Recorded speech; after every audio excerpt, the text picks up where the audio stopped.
Yaoundé. Environ 100 millions de francs CFA ont été déboursés pour les décorations de fin d'année. La ville de Yaoundé est en ébullition suite à la révélation d'un scandale financier post-fête.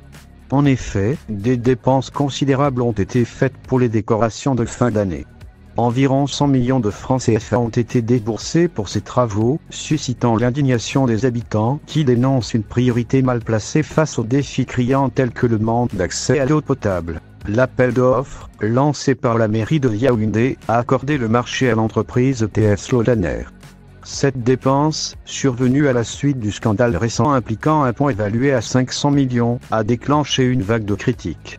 Les citoyens, indignés, pointent du doigt Luc Messia Tangana, qualifié par le lanceur d'alerte 18 manteaux de l'un des plus grands bandits de l'histoire de la ville.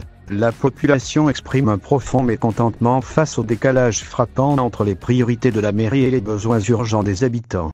Les commentaires évoquent l'énorme contraste entre ces dépenses extravagantes et les besoins fondamentaux de la population. Pour certains, une allocation plus judicieuse de ces ressources aurait pu répondre aux besoins vitaux de la communauté, notamment en matière d'accès à l'eau potable. Ce scandale remet sur la table l'épineux problème de la gestion des finances municipales et soulève la nécessité d'une transparence accrue dans l'utilisation des fonds publics. Les résidents exigent des explications et réclament des actions concrètes pour améliorer les services de base plutôt que de gaspiller des fonds dans des dépenses somptuaires.